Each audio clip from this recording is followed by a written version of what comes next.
All right.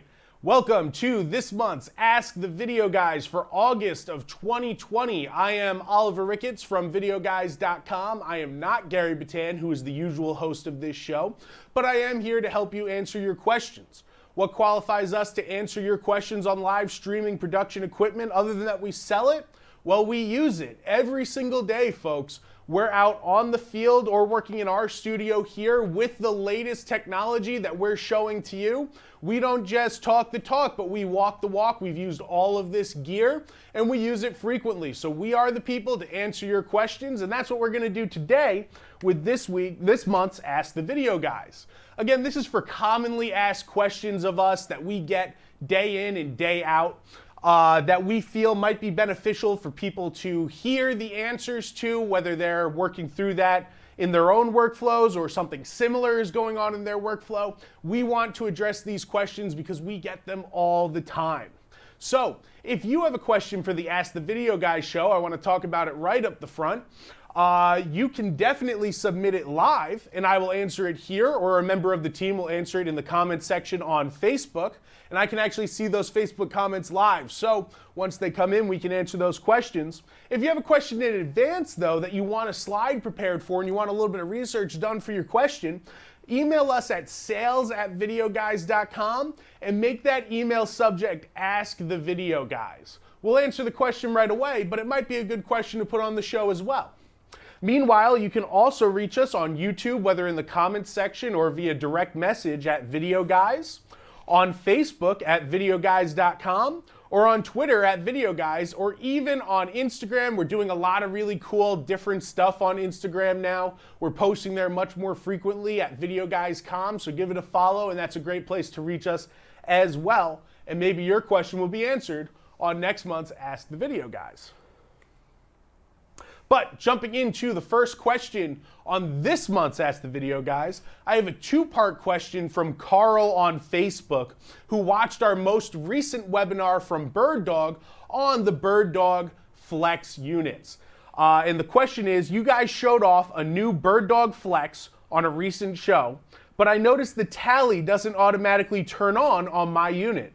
How do you turn the tally light on with the BirdDog Flex Backpack? And that's a really great question. I'm going to get to that answer in just a minute, but I do want to talk about what the BirdDog Flex is for anybody who doesn't know. These are really, really great NDI converters that BirdDog just put out in their 4K family. So there's three versions of the BirdDog Flex. There's the BirdDog Flex 4K Out, and what that will do is it'll take an NDI signal and convert it as an HDMI signal. There's the BirdDog Flex Backpack, which will go in and out. So that'll send your HDMI to NDI and NDI to HDMI. And there's the in, which will take your HDMI signal and send it as an NDI signal. So they're really great. And I also want to stress, because I have it right in front of me here, the BirdDog Flex Backpack. This also works as a power source pass-through for your production monitor. So it's not a battery pack, but if you're working with an Atomos Ninja V, like I am right here, and you have the BirdDog Flex Backpack, you plug it right in where the battery or the charger would go, and you just worry about powering this. So this is power over Ethernet. I can feed the power right into the box itself, and then it's going to power my Atomos monitor for me, so I don't need that battery or the plug-in. I can just set that up, and I'm ready to go, and it's a piece that would need to be plugged in anyway to send my NDI signal. So really, really great device. But these devices you'll see on this slide include a tally light. Now, tally can be very important if you're running a production with talent that uses more than one BirdDog Flex, or even if you just want them to be aware of the camera. The green means that the tally is using, or that your picture is being sent to your production system and is on standby, meaning that at the press of a button, that signal could be turned on and used in your production. When it is turned on, the light will actually turn red. But if you look at our unit, we don't have that tally light on right now. So when you want to turn the tally on, when you first get the unit, it's actually going to show you tally when you plug it in. It'll go red, then green, and then you won't have the tally light. You can fix this in the BirdDog web UI. Okay, so all BirdDog NDI products have a web interface that you can go to and change your settings. So this is something you have to do for your network settings anyway. The tally light option is actually cooked right into that UI. So we're gonna go there right now, and I'm gonna show you guys how to turn the tally on. So here I have the BirdDog UI, and again, to get here, you're gonna go BirdDog dash, and then the last 5 letters of the serial number on the unit in question. So in this case, it's my BirdDog Flex Backpack. So you plug in those 5 numbers or letters, then you hit .local/ and you're good to go. So again, that's BirdDog dash, the last 5 letters of your serial or numbers, .local. You'll be prompted with a password, and that password is always going to be BirdDog. Now when you land, you'll be on the dashboard page, which I'm going to bring up right here.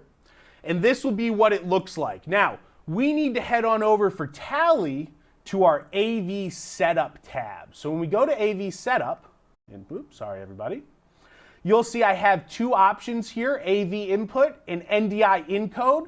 The information I want is under NDI encode. So you'll see here I have NDI video bandwidth, NDI audio, and onboard tally. Now we have ours set to on for the purposes of this demo, but when the unit comes out of the box, that will actually be set to off. So you have to come in here, hit on, and then scroll down here and hit apply, and you'll have tally. So let's show you what that tally light looks like now. If I go to this camera here, the reason I don't have tally is my Flex wasn't set to be queued up, right? So now I have this in my TriCaster. The picture from the Flex is in the preview window, which is why this is green. So this is great if you're telling your talent, this camera's about to be hot. If you need to be looking at it, look at it now. If you don't need to be looking at it, look away, right? So it's green now, but what if I pull up that picture? Let's bring the picture into the mix, and you'll notice when that happens, the tally turns red. It's a very good looking tally, very noticeable. And now I know this camera's hot, and it's showing me the picture from the BirdDog Flex. So that's a really, really great little feature that they put on there from the team at BirdDog. Really useful for your live productions, especially with talent that needs to be queued up. And it also works for your production people. For my TriCaster operator, if I said quickly that I wanted this to be up, I know not to cue my BirdDog Flex until that light is green, because that means Adam is ready to go with the Flex and he can throw it up. So it's really, really a good feature. Now, part 2 of Carl's question also pertains to the BirdDog web UI. He says, speaking of the BirdDog Flex, I have a 1080p camera feed and it's choppy when it comes in over Flex. How do I fix that? So this is an issue that you might run into if you're working with a 1080p camera but sending it in 4K, or you're working with a 4K camera but sending it in 1080. So you always want to make sure, first of all, that your settings are correct. In front of me, I have a Panasonic CX-10, which is a 4K camcorder, but we've set it in the settings for this demo to shoot in 1080p. Now, when we do that, we have to head over to that web UI again, and I want to point out here that chances are your megabits per second are set incorrectly. So if you have 1080p, you might want your camera to be 1080p and not 4K. So you're going to go into the UI, and the magic number that we're looking for here is 100 megabits per second. So again, under that AV setup, and actually right above where I was before on onboard tally, you'll see NDI video bandwidth. And we've actually set ours down to where it works for us, which we found to be 109. But the magic spot really, if you're looking for a 1080p stream, is about 100. If you want to do 4K, then you're going to bump it up to 300 or 400. But you change that NDI video bandwidth within your UI until the video doesn't look choppy anymore. Again, it's not because of the BirdDog Flex. It's because your settings all need to line up if you want to send video correctly. So all of that can be done in the very useful web UI for the BirdDog Flex, which is an awesome, awesome production tool. I cannot stress it enough. We only just got these in, and we've been playing with them on the production team. I think they're very cool. And I want to plug really quick that a product spotlight and demo is coming on these units in the next couple weeks. We did a full demo on all of the features, and we're really, really excited about that. As well as 2 weeks ago, Gary did a webinar on those products. Really, really great video that you can go check out. Now moving on from the BirdDog Flex over to another pretty new product called the YoloBox. And I want to give a big shout out to Gary Batan, who says that I am killing it today. Thank you so much, Gary. I really appreciate that. Now, YoloBox, another really new product that we're very excited about. This question actually comes from Instagram. Dana on Instagram wants to know, I noticed there are only 2 HDMI sources on the YoloBox, but I know I can bring other sources in. So what other sources are available to me on the YoloBox? Let's talk really quick about what the YoloBox is. YoloBox is a small, compact encoder, switcher, monitor, and recorder that actually fits right in the palm of your hand with a touchscreen. It's a very cool product available at $1,099 from Videoguys.com. And I've actually got one right in front of me here, so let's take a look at the inputs on our YoloBox. Now, if I go to the above the head shot right here, you'll see that I'm actually feeding this image here, so you can see it a little bit clearer. But I have it right here too. I've got all of my inputs set up on top for this multi-camera production that I am about to do. You'll see there are 2 HDMI sources that I can bring into YoloBox right on top there. I've only got one plugged in. That's not because of the capabilities of YoloBox. That's only because of what we have available in the studio today.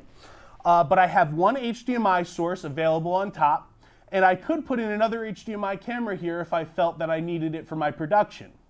Instead, I've utilized the USB port that you'll find next to those HDMI ports on top of the YoloBox.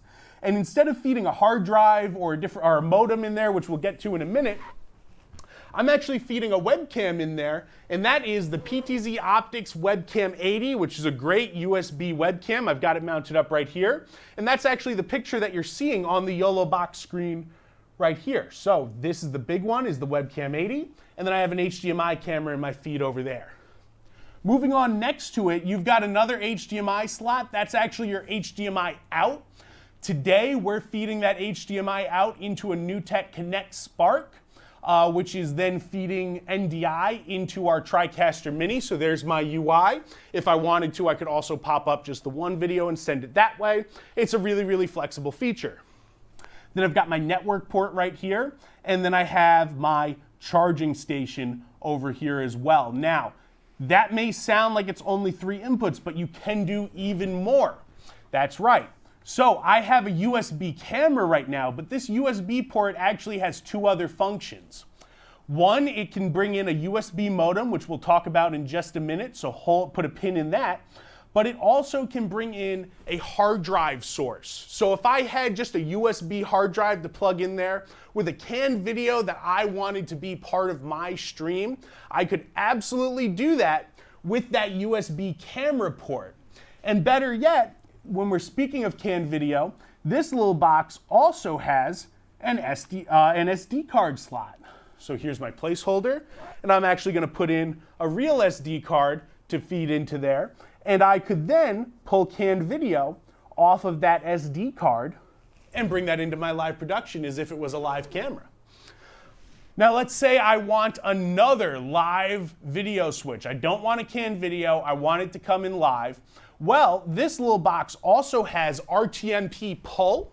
And what that means is I can stream to an RTMP, and I can actually bring that right into the YoloBox and stream that picture as well. So that's how I can get another input in there, even on top of all the great inputs that are already on this box. So really flexible product, awesome little production switcher and encoder. Highly recommend it. Another great tool that we've been playing with here. And another great product spotlight is coming on that as well.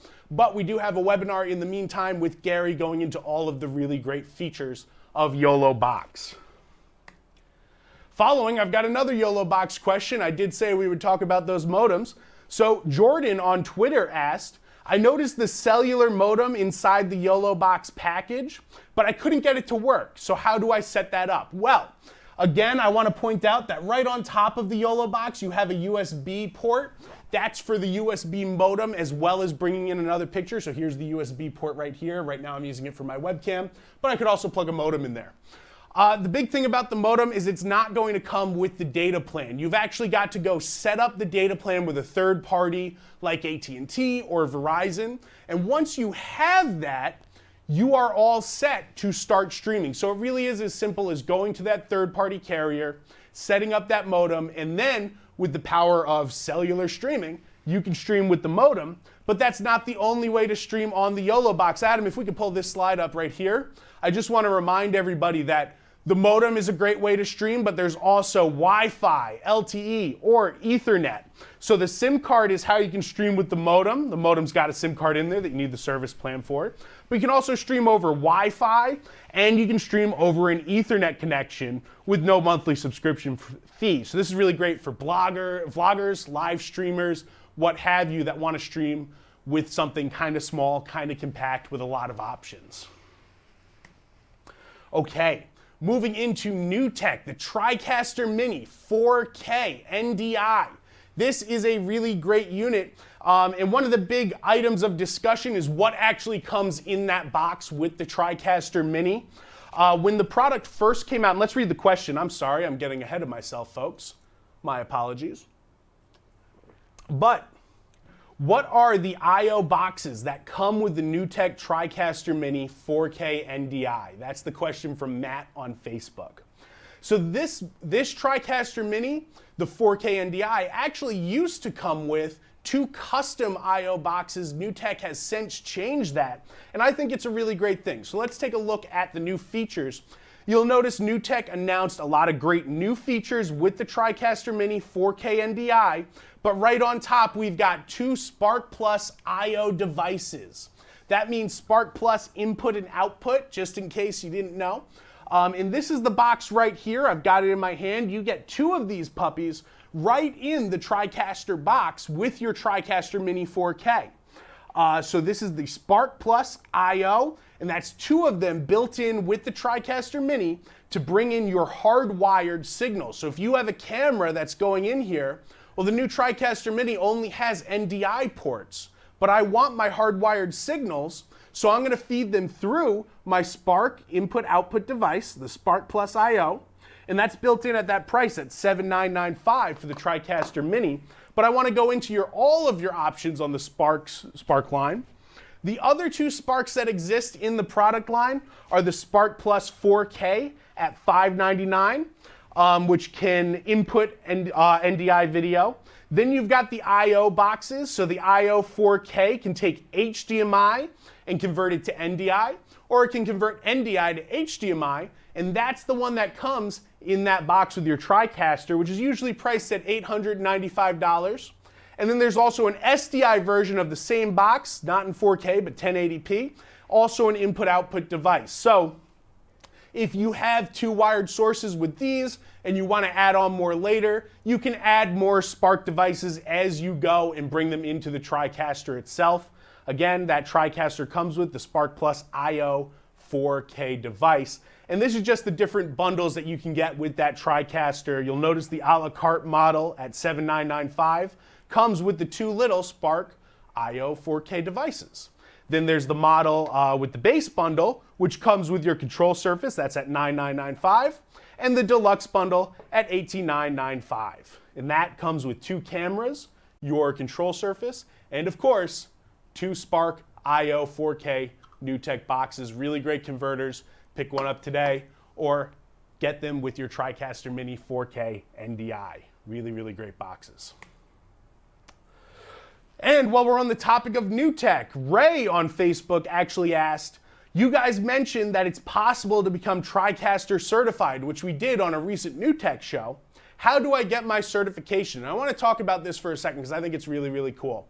A lot of vendors have been talking about creating training programs for customers so that they can better understand the unit. And if you want to be a self-trained expert, who better to learn from than the experts themselves, right? So Adam and I have actually been taking the NewTek TriCaster exams and courses, which you can get on NewTek University. These are really, really great courses. They're about 5 hours a piece. that will walk you through all the different features of the NewTek product line, be it the TriCaster Mini or the TriCaster TC1. We actually use the TriCaster TC1 every day. So before this, we definitely considered ourselves to be in that expert level, but there's always somebody who knows more than you and can tell you, hey, here's how to do some more cool stuff. And that's what this course is doing for us, is we're learning it straight from the experts over at NewTek.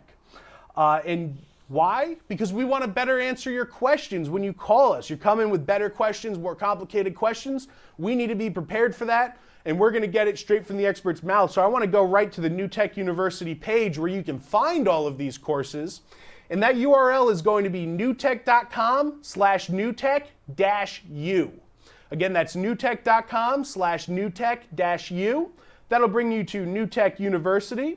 And you can see here, I'm just going to scroll down really quick. You have all of your different classes. There's the 3-play class, the TriCaster class, the NDI class, Selling NewTek Tools class, and what have you. And with each one, there's also an exam with that class so you can be fully certified. Again, not even just for the knowledge, but it also is something that looks really great on a resume, or that you want to show off that you are a documented expert from the company that makes the devices you're talking about.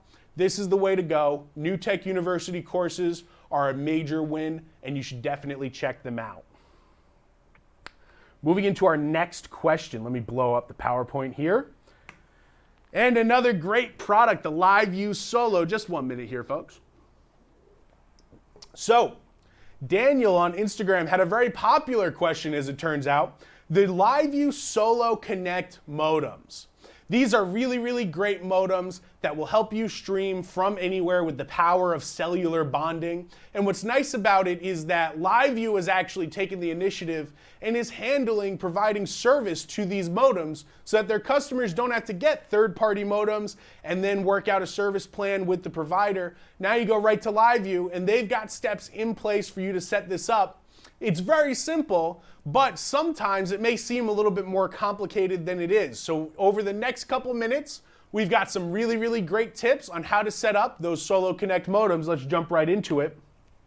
First, I want to stress the 2 flavors of the LiveU Solo. There's the LiveU Solo HDMI at $995, and then there's the LiveU Solo Premium, which comes with the SDI port and an HDMI port, and that's at $1,495. So those are your 2 options for an encoder, which I have in front of me here. And actually today, I have the LiveU Solo HDMI. And I've got my 2 modem kit in there as well. So, LiveU Solo Connect bundles, how do I set them up? It's easy as 1, 2, 3. First, I pick the flavor of LiveU Solo that I want, be it HDMI or SDI and HDMI. And then I'm going to add my hardware or my modems. So I can get a 2 modem kit like the one that I have on this LiveU Solo right here. I've got 2 little white modems. They come in at $450 for that hardware, or I can go even crazier and get the $650 3 modem kit with a Wi-Fi hotspot that bonds with my cellular bonding. That's a really, really cool modem. That'll give you that rock solid connection. And then I need to add my data plan. The price of those data plans for the 2 modem kit is $295 per month, and the 3 modems is $435 per month. Don't forget, you can also use your coupon code Solo-Videoguys to receive 5% off. And I do want to stress, you won't be prompted to pay for that service plan until you have the hardware.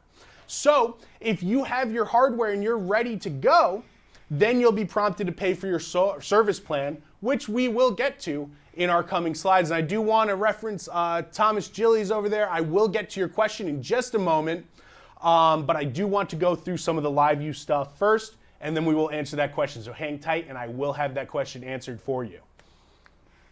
Now, I thought this chart was really, really helpful based on some of the questions we've been getting for setup. And this is just a walkthrough on setting up your LiveU Solo. So first, you buy your starter kit. That includes your Solo and your 2 modem or 3 modem kit, so you have the hardware. Then you have to register your kit serial number on the LiveU Solo portal, which we'll bring up in just a minute. Choose your monthly or yearly data plan. So again, you won't be prompted to do that until you register your hardware modems. Enter your coupon code, in this case Solo-Videoguys, and then your modems and SIMs are activated. let's go into this because I have some really great tips on how to do this. First, to register, the URL you need to go to is solo.liveu.tv. Again, that's solo.liveu.tv, and I'll bring it up in just a second, folks. Now, second, connect or register your LiveU Solo itself. This is really important. The portal is not going to let you register Solo Connect modems until you have your LiveU Solo already hooked up and ready to go, because it needs to sync those modems with your LiveU Solo encoder. So the order of doing things is actually very important here. Remember, the serial code associated with the modems is not the one associated with the LiveU Solo. So if you purchased your Solo and your modems together, those are two separate serial codes, folks, and they both need to be registered. Second, all modems in the same kit have the same serial number. So if I have the 2 modem kit, which I do right here, these 2 modems share one serial number that needs to be registered for them. It's not 2 serial numbers, it's just one. And the same with the 3 modem kit, all 3 would share one serial number. And remember, the Solo Connect package and the service plan actually includes the LRT Cloud, which is that special sauce that bonds all of your different sources together. So your cellular bonding with your Wi-Fi, with your Ethernet, that's how you're getting that super signal, is that LRT. Perhaps the most important point here, modems may take 24 to 48 hours to activate. What does that mean? That means I can't activate my modems the night before a job. I must be prepared well in advance so that I'm ready to go with my LiveU Solo registered on a job where I may need them. Following up, let's get into some of the nitty-gritty, some of the tips that might help you. When you're setting up your LiveU Solo and your Solo Connect, make sure you allow 3 business days to complete your registration before your project. This is just good business practice. As we saw, 24 to 48 hours is how long it takes to get your activation. So you need those 3 days because you always want to test your stream before the actual day. You want some time to test the equipment and get comfortable. Now, it is also important to test your gear early and leave time to contact support. If you're doing it in that 3-day window, you may not have time to go to LiveU, get an answer, and come back and put it into practice. You want to test that gear early in the week, just in case you run into a hiccup, then you can go to support and get that hiccup sorted out so you're ready to go. If your Solo is needed for the weekend, and this is just a good example, you want to have your test done the previous Wednesday.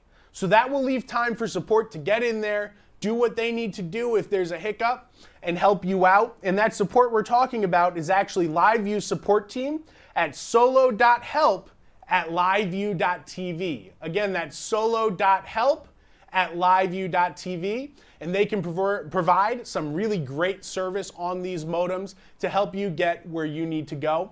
If you don't remember that, you can also contact Videoguys, and if we can fix the problem, we'll definitely do it for you.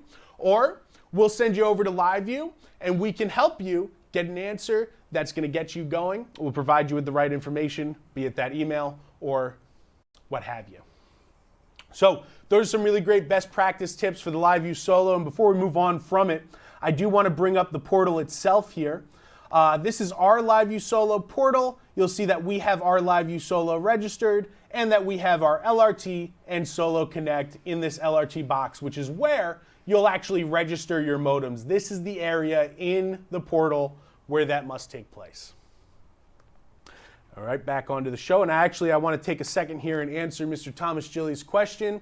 He says, "Hey Oliver, any recommendations for a face cam for someone new to game streaming? What about the Webcam 80? And thank you, Thomas. That was a softball there, because the Webcam 80 is a really, really great face cam to use for your gaming stream, for a conference. It's got a really wide field of view, and we actually use it on this show occasionally if we want to set up somebody behind our TriCaster talking to Gary.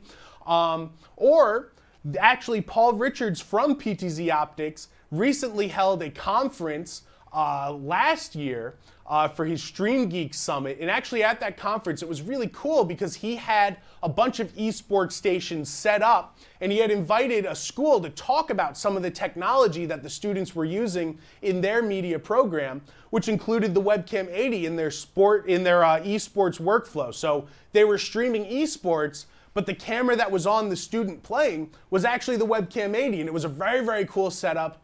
I definitely want to stress this is a great option. And if you're not looking to get into the weeds with setting up a camera, but you want a really good picture, Webcam 80 is a great choice because it has that USB driver built right in. It's plug and play, put it right in your computer, and set it up on your production system of choice, be it Wirecast, TriCaster, even OBS or vMix, what have you. It's a really, really great option. Alrighty. Next question, and we got to talk about some shipping stuff right now. Why can't my PTZ camera be shipped? That was asked by Manuel on email.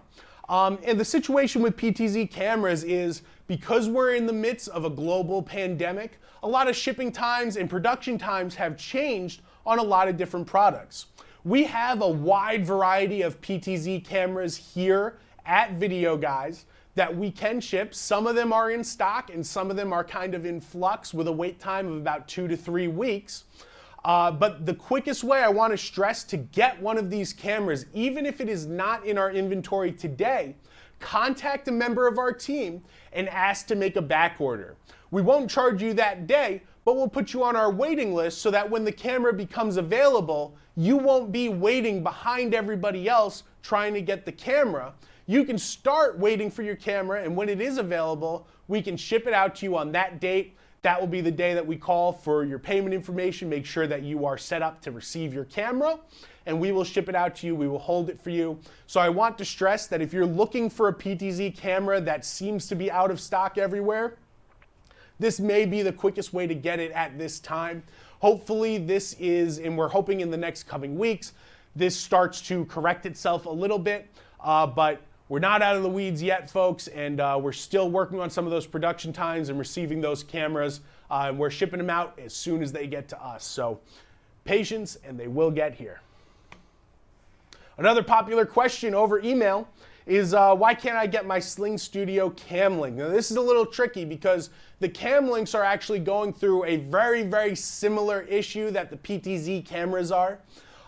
Sling Studio cam links are the little boxes. They're really, really great transmitters that send an HDMI camera signal to your Sling Studio production hub.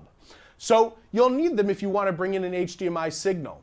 Unfortunately, right now, there is a shortage on these cam links due to some manufacturing that's been affected by shipment of parts. The cam links can't get here to get made, and they're not being made fast enough to ship out.